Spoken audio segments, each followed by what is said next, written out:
জয় নিতাই গৌর, রাধে রাধে, হরে কৃষ্ণ। সকলকে আমার ধন্যবাদ। আজকে শ্রীমদ্ ভগবদ গীতা 19, 20, 21 এই তিনটে বলবো। ও গঙ্গানুতিমিরাদ্ধস্য জ্ঞানাঞ্জন শলাকয়া চক্রস্মৃতাং তস্मै শ্রী গুরুবে নমঃ।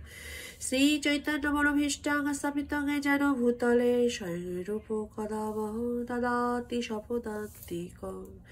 বন্দেহং শ্রী গুরু শ্রীযুত পদকমলং শ্রী গুরু বৈষ্ণবং শ্রীরূপং সাগ্রজাতং সরণাতীতং তং সজিজং সাদ্বৈতং সাবধূতং পরিজনে সহিতং কৃষ্ণ চৈতন্য দেবং শ্রী রাধা কৃষ্ণ পদাং সহর ললিতা শ্রী বিশাখানাথশ্চ।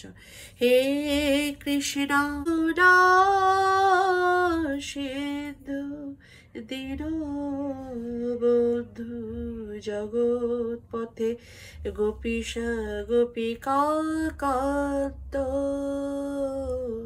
রাধাকান্ত নমস্তুতে।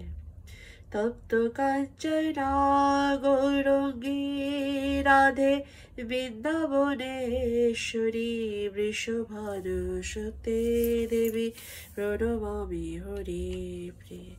বাঞ্ছাকল্পতরুভ্যশ্চ কৃপা সিন্ধুভ্য এব চ পতিতানাং পাবনেভ্যো বৈষ্ণবেভ্যো নমো নমঃ।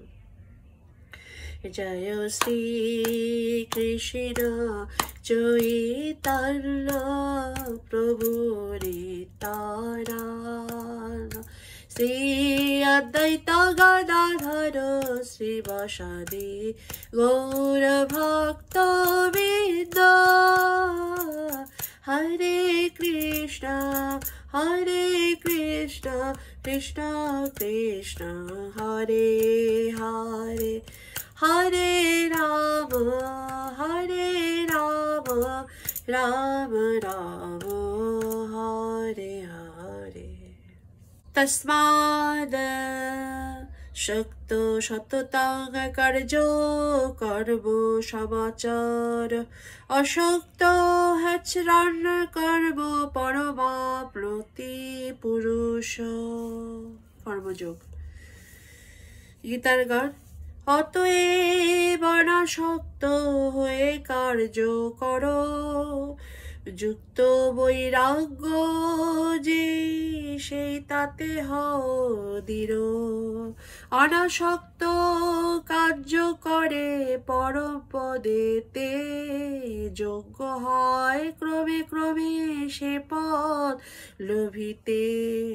অনুবাদ। অতএব কর্মফলের প্রতি আসক্তি রহিত হয়ে কর্তব্য কর্ম সম্পাদন করো। অনাসক্ত হয়ে কর্ম করার ফলেই মানুষ পরমতত্ত্বকে লাভ করতে পারে। তাৎপর্য কি? নির্বিশেষবাদী জ্ঞানী মুক্তি চান, কিন্তু ভক্ত কেবল পরম পুরুষ ভগবানকেই চান।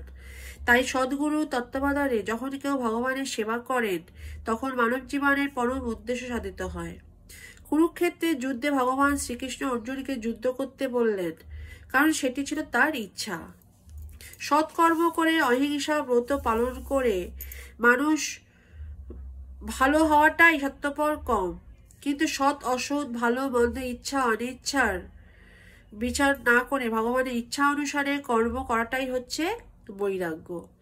এটাই হচ্ছে সর্বশ্রেষ্ঠ কর্ম। ভগবান নিজেই সেই উপদেশ দিয়ে গেছেন। বৈদিক আচার অনুষ্ঠান যাগযজ্ঞ করার উদ্দেশ্য হচ্ছে ইন্দ্রিয় উপভোগ জনিত সৎ কর্মের কুফল থেকে মুক্ত হওয়া। কিন্তু ভগবানের সেবায় যে কর্ম সাধিত হয় তা অপ্রাকৃত কর্ম এবং তা শুভ অশুভ কর্মবন্ধনের অতীত। কৃষ্ণ ভক্ত যখন কোনো কর্ম করেন তা তিনি তার ফলভোগ করার জন্য করেন না, তা তিনি করেন কেবল শ্রীকৃষ্ণের সেবা করার জন্য। ভগবানের সেবা করার জন্য তিনি সব রকম কর্ম করেন, কিন্তু সেই সমস্ত কর্ম থেকে তিনি সম্পূর্ণ নিষ্ক্রিয় থাকেন। জয় নিতাই গৌর, রাধে রাধে, হরে কৃষ্ণ। শ্লোক নাম্বার 20 আমি শুরু করছি। কর্ম নৈব হি সংসিদ্ধি মাহিস্তা জনকাদয় লোক সংগ্রহ মেমাপি সংপশ্চান কতুম্ব হর্ষে। শ্লোক নাম্বার 20। গীতার গান। জনকাদি মহাজন কর্মসাধ্য করি সিদ্ধি লাভ করেছিল আপনি আচরি।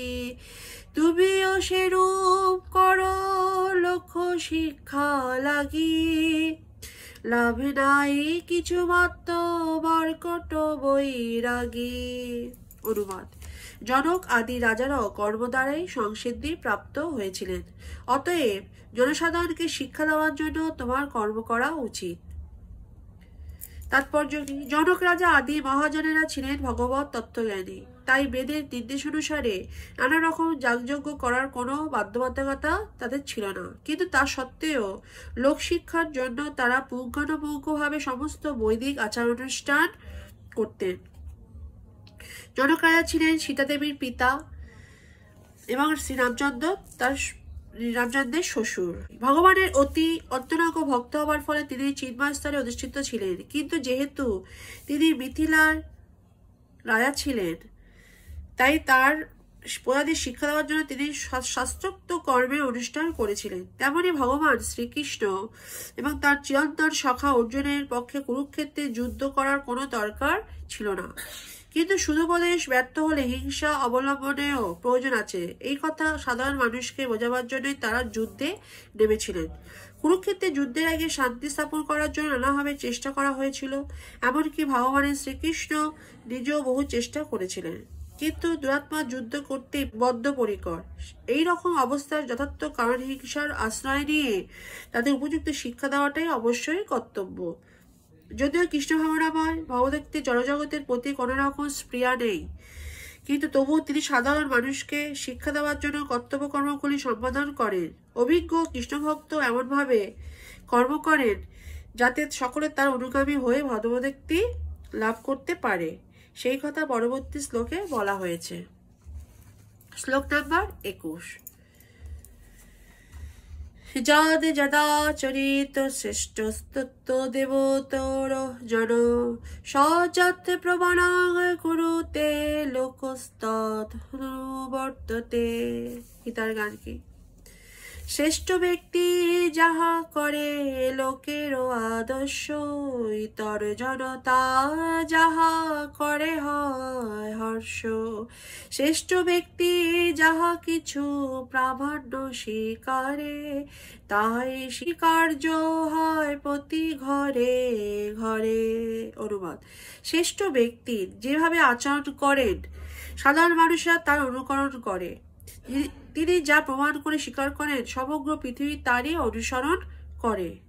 তাৎপর্য কি?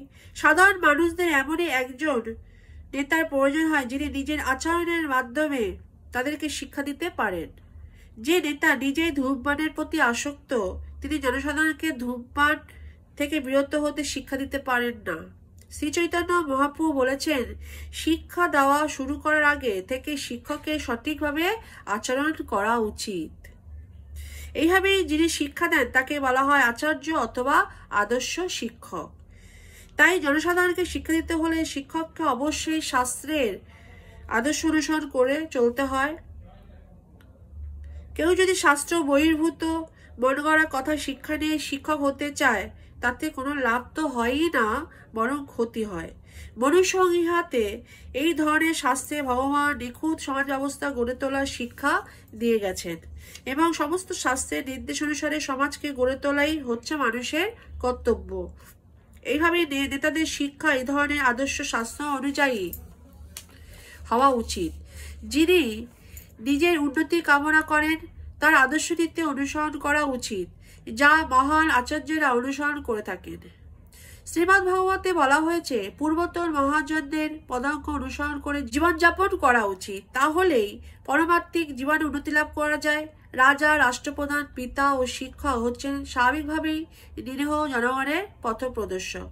জনসাধারণকে পরিচালনা করার মহৎ দায়িত্ব তাদের উপর ন্যস্ত হয়েছে, তাই তাদের উচিত শাস্ত্রের বাণী উপলব্ধি করে শাস্ত্রের নির্দেশ অনুসারে জনসাধারণকে পরিচালিত করে এক আদর্শ সমাজ গড়ে তোলা।